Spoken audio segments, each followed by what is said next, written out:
Now, India's first electric ride-hailing company, Blusmart, once celebrated as a green transport revolution. It was, of course, promoted by Gensol Engineering, now lies in complete disarray.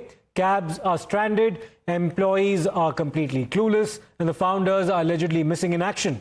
The promoters of Gensol Engineering, the Jaggi brothers, Anmol and Puneet Singh Jaggi, are accused of siphoning off loan funds meant for the company. They're accused of misleading investors, lenders, as well as regulators. The interim order from SEBI not only restricts them from accessing capital markets, but also prevents them from holding key positions in any listed company for the time being. As per SEBI, the EV loans for Blusmart were spent on uber luxurious flats in Gurugram and on foreign trips. So imagine this, startup founders who position themselves as clean tech poster boys use Gensol Engineering as their personal piggy bank. Watch how Times Now's team of reporters track down their offices and cab hubs in different parts of India, only to find them completely deserted in what was once a hub of activity.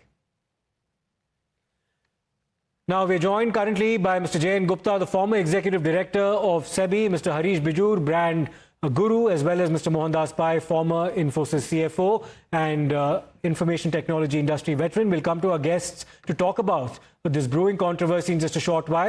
First, now, it's not just a fraud, but it's also the cover-up that's actually proved to be equally shocking. Times Now will break down how multiple disclosures made by the company were not just false, they were also intentionally misleading. Let's in fact go through what we managed to unearth so far. Now, if one goes through the 31-page interim order of SEBI, you'll also, of course, find out that there were several misleading disclosures that had been made by Gensol. The first such disclosure, well, Gensol told credit rating agencies in the month of January and February as well as March this year that everything was going fine, that there were no defaults, there were no delays. The company also claimed that there was no overdue or default on any of the loan obligations. It wasn't just a clerical lapse, it was a deliberate denial of debt. And while Gensol tried to mislead authorities, look at what's happening to those whose livelihoods now entirely depended on the company, including, of course, its other entity, Blusmart. Times Now actually visited the Blusmart hub in Bengaluru, where employees are still unclear of what lies in store for them. Just wanted to check, sir, what is the issue? We're being told that the company is being closed. What so is going on? They are not informed. Okay. So how many drivers work here, sir? They've all, and what is the status of them right now? I mean, maybe they'll on Monday they'll inform. Okay. So the drivers are being sacked, sir? No, actually, they're sad, but they're calling every day. Monday they'll update everything. Okay. So right now, none of you, sir, none of the employees have any intimation of what's happening as well. Nobody from the head office in Gurgaon or anywhere has informed anything. They're saying that to audit the vehicle, we are stopped this. To audit the vehicle. Okay. Any mail or anything, sir, that's been sent to the employees officially, or? They sent the mail, but I don't know exactly what internal issues is going on. Okay. So someone's coming from elsewhere, sir, for the audit, or it's being done locally here by? We are doing it. Okay. Now, that's not all. On the 28th of January this year, Blusmart's parent firm Gensol told stock exchanges that it received 30,000 pre-orders for its new electric vehicles at the Bharat Mobility Global Expo. But when SEBI asked for specific documents pertaining to this, only 9 MOUs were actually provided for around 29,000 vehicles. There was no pricing detail and there were no timelines presented either. There were no binding terms as per those MOUs, just expressions of interest packaged as confirmed orders. So that's one misleading claim, a clear bid to mislead that was completely unmasked by SEBI in its order.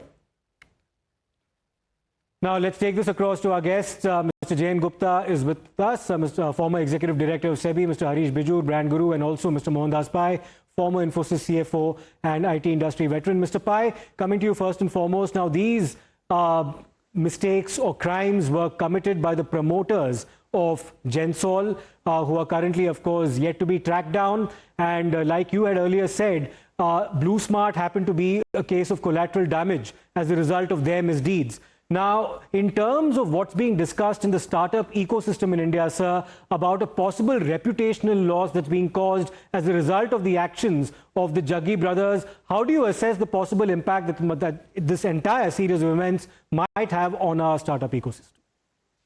Look, this is a corporate fraud, and corporate frauds happen once in a while for various reasons. This is not a normal feature of business or in the startup industry and regular industry. Let's be very clear. The great majority of people are very honest. They run their business. Yes, they get into trouble. They make mistakes. But this is a fraud. This is a criminal diversion of money, and these people are criminals, white-collar criminals, and they should be punished. To me, the bigger issue is, how do you rescue this situation and make sure the lives of 10,000 people, the drivers and others, are safeguarded? You remember when Satyam Raju confessed that he was cooking up his books, government immediately revamped the board and put in people and saved the company and asked somebody to bid.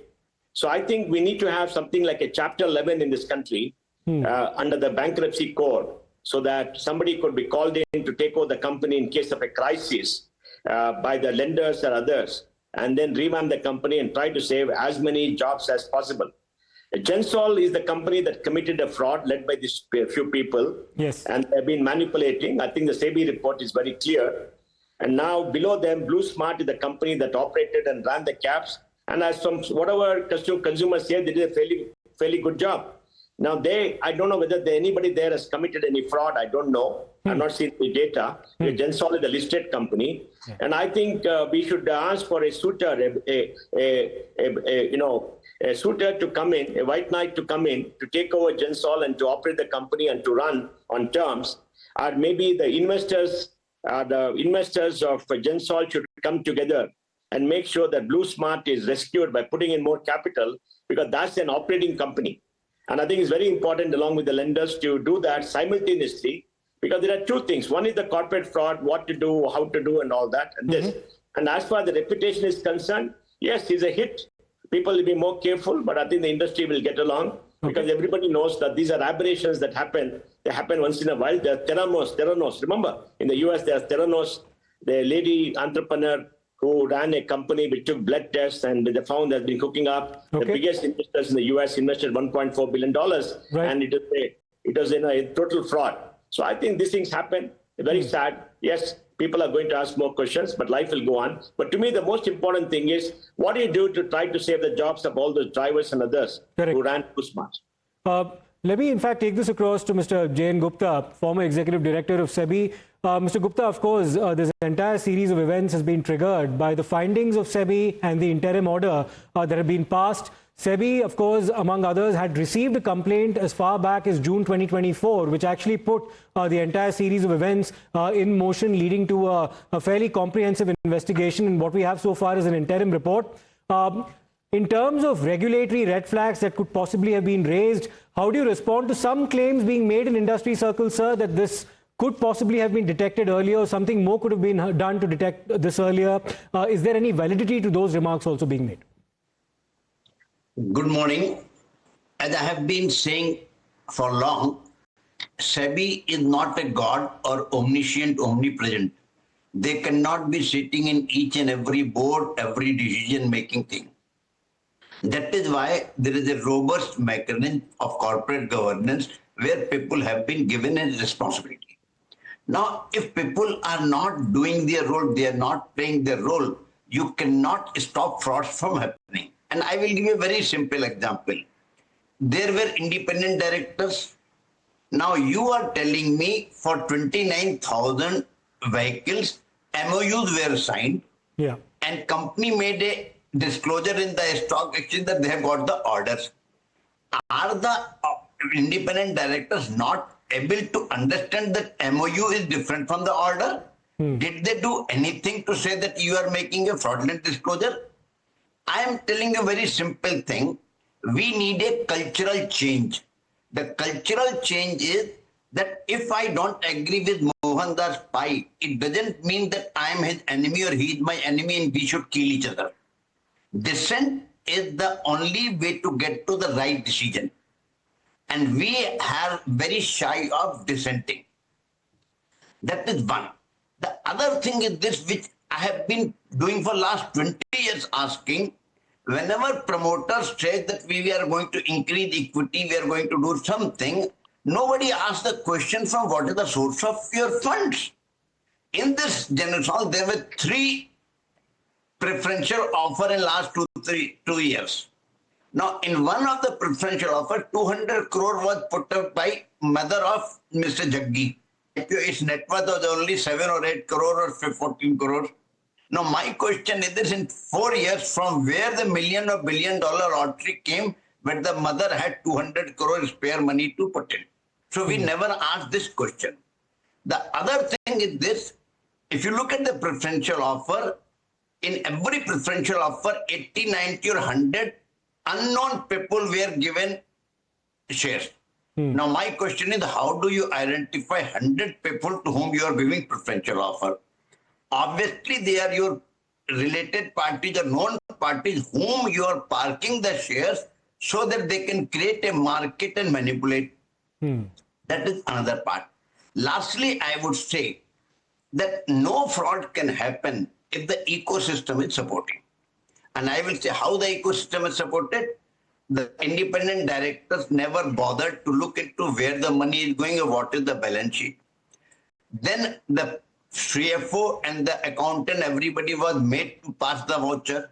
That is also all ecosystem is doing. The problem is this: we never question anything in life. And lastly, most important thing, if you look at the prospectus of this company, you will find even in 2017, it had around 20 related parties. Now, for a small company which is SME, getting listed on SME exchange, Correct. which has only 5 or 7 crore of equity, 20 related parties are initial red flags. So that's absolutely, sir. In fact, a lot of introspection is due, and the larger question that you're asking is, does the buck only stop with the Jaggis in this particular matter? Before we come to Mr. Bijur, here's a report that's been sent in by my colleague Arunil Sadadekar, who travelled to Ahmedabad to one of the offices of Gensol, and here's what he found. At present, we are exclusively reporting from the Gensol headquarters. This is in Ahmedabad. You can see the office is also located in a plush locality near a prime lake area as well. After the crackdown by SEBI, basically the market regulator, the crackdown against Gensol also where the crackdown against Blusmart से बात करेंगे. यहाँ पर जो office में है कोई भी नहीं ऑफिस है. You can see after crackdown by SEBI, the office has been shut now, temporarily shut. We've also seen the services of Blusmart have been temporarily suspended. That has been communicated to the customers as well by Blusmart. We tried to open the door as well. It is locked on this side as well. We've been trying to open this door. There is nobody at present in the Gensol office. Gensol has communicated via a statement that they will be cooperating with SEBI in their investigation.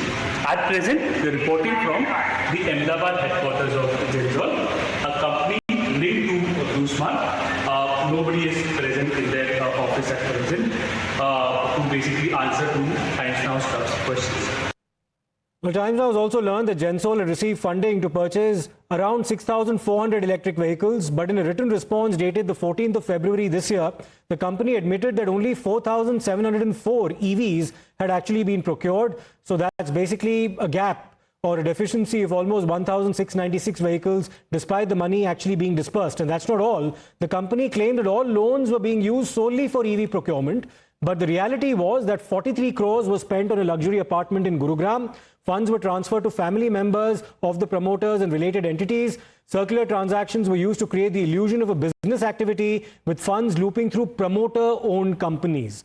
So let me, in fact, also touch upon one particular aspect, and let me take this across to Mr. Bijur. Mr. Bijur, another entire dimension that's come up with respect to Gensol and Blusmart is the influence of a lot of celebrity investors who were on board. We need not take names, but there were some very prominent names who did make investments in this company. And the tendency has been, in a day and age where information about investors and big companies is publicly available, it's easily accessible, there's a tendency on the part of several others to basically follow suit or follow the crowd because they see other influential people making investments in what they see as a very encouraging renewable energy entity. Do you think that's been the case here in the case of Gensol / Blusmart as well, and how big a risk is that, sir? Firstly, this entire episode of Gensol and Blusmart, I do believe it poisons the well from which all of us drink. And I come from the ecosystem of working with a fair number of startups within situations which are similar. And therefore, while it poisons the well, I don't believe it will continue to poison our mentality. But what it does is it raises a red flag, and this red flag is all about this business of corporate governance not being adequate, due diligence not being adequate. Coming to the question that you raised, this is certainly a marketing ploy which many a startup uses, which is to say that, I have a reasonably good story. Let me go to a set of people who are going to, back that story. And the people you go to back that story could either give you an endorsement, which could be an advertising endorsement, or they could actually be buying into, your entire story. So these are marquee investors who you bring in. The investments are small, anecdotal, literally, but then the names are big.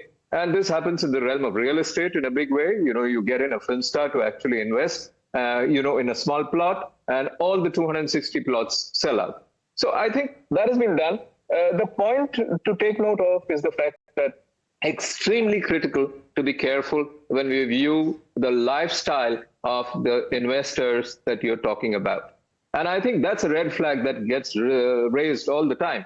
One of the things I do typically when I do a due diligence on a startup from a PE's perspective to go or no go, I tend to check on the lifestyle of the promoters very, very carefully. And I do a deep due diligence backwards. And that tells it all, because once you're used to a lifestyle and once you fund that lifestyle, you wouldn't mind funding that lifestyle from other people's money as well. In fact, the easiest money to fund your lifestyle is other people's money. And I think those red flags were out here in the case of Gensol Engineering, not spotted. Last point I'd like to make is, fortunately, after 2009, we haven't had a big one. 2009 was Satyam, and now it is this. Hopefully, not many more up our alley. Well, let's hope not many more at all. We also have Mr. Lloyd Matthias, an investor, joining us. Mr. Matthias, what are the lessons that can be learned from this entire experience? I would say a couple of key lessons. I think the first is really for investors to do deep diligence in terms of founders, right? Not just look at the business model, but look backwards in terms of what is the history. In this case, I think the two worrying factors. One was clearly there was a conflict of interest, given the fact that both Gensol Engineering, a listed entity, and Blusmart, a startup, were owned by the same set of promoters. And in both cases, they had a dominant holding. The Jaggi brothers owned more than 60% of Gensol. The rest was with small retail shareholders listed in the market. And of course, they had a dominant shareholding of Blusmart. So I think the whole issue of conflict of interest and related party transactions was directly apparent. I think that's the big lesson. But before that, if I could just dwell briefly on the failures, I think the failures were across 4 levels. I think firstly, the very fact that they took a loan, I think someone should have very, very clearly checked first with the internal auditors, but then of course the statutory, the external auditors who are liable and who are responsible to the shareholders. I think they should have clearly been able to hold the management accountable. And beyond that, of course, then they have the audit committee of the board, which has independent directors, which has a majority of independent directors. And then, of course, you have the board in general. So having failed all the 4 levels of, all the 4 levels of, misappropriation, dissents, people who could find this out, I think that was hugely disappointing, right? And that therefore speaks of management connivance and obviously to some extent, I think it'll have to be investigated, but possibly the likelihood of them having fudge data or not put up appropriate data before these 4 levels of people. Internal auditors should have found out, as should external auditors, but both the audit committee of the board and the independent directors. Having said which, I don't think they can escape culpability. But back in terms of what are the big lessons, I think one is do deeper due diligence in terms of the background of the promoters. 2 is, I think, to check out details of every loan taken and what is the utilization.